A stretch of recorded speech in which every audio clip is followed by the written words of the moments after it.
बुद्ध से एक व्यक्ति ने कहा कि मैं आपसे कुछ प्रश्नों के उत्तर जानना चाहता हूं। बुद्ध ने कहा कि पहले कुछ समय के लिए मौन धारण करो। अशांत में कई तरह के प्रश्न चलते रहते हैं। जब तक इन प्रश्नों के जवाब नहीं मिल जाते हैं, मन को शांति नहीं मिलती है।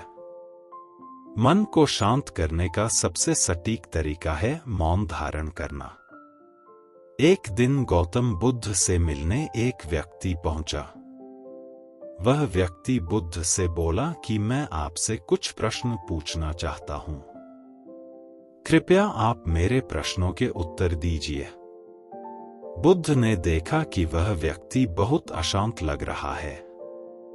उन्होंने कहा कि मैं तुम्हारे सभी प्रश्नों के उत्तर दे दूंगा, लेकिन तुम्हें 1 साल तक मौन धारण करना होगा। उसके बाद तुम जो भी कुछ पूछना चाहते हो, पूछ सकते हो। मैं अपनी बात का पक्का हूं, 1 साल बाद तुम्हें सारे प्रश्नों के उत्तर जरूर मिल जाएंगे। व्यक्ति ने बुद्ध की बात मान ली और मौन व्रत धारण कर लिया। अब वह पूरे समय मौन रहने लगा। कुछ ही दिनों में मौन की वजह से वह ध्यान में उतरने लगा था।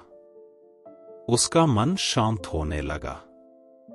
मौन और ध्यान की वजह से उसके सभी प्रश्न खत्म होने लगे। इस तरह 1 साल बीत गया। अब वह एकदम शांत और प्रसन्न रहने लगा था। समय पूरा होने पर बुद्ध ने उस व्यक्ति से कहा कि मैंने तुम्हें 1 साल बाद प्रश्न पूछने के लिए कहा था। आज 1 साल पूरा हो गया है। अब तुम अपने सभी प्रश्न मुझसे पूछ सकते हो। ये बात सुनकर व्यक्ति प्रसन्न होकर बोला कि आज मेरे पास आपसे पूछने के लिए कोई प्रश्न नहीं है। बुद्ध उस व्यक्ति से बोले कि जब तुम यहां आए थे, तुम्हारा मन अशांत था। जब किसी व्यक्ति का मन शांत नहीं रहता है, तो उसके मन में प्रश्न उठते रहते हैं।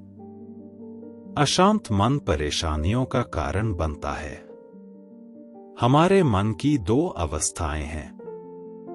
एक में प्रश्न होते हैं और दूसरी अवस्था में उत्तर होते हैं। मौन की वजह से हमारा मन दूसरी अवस्था में पहुंच जाता है, जहां हमारे प्रश्न खत्म हो जाते हैं और हमारे पास उत्तर ही उत्तर होते हैं।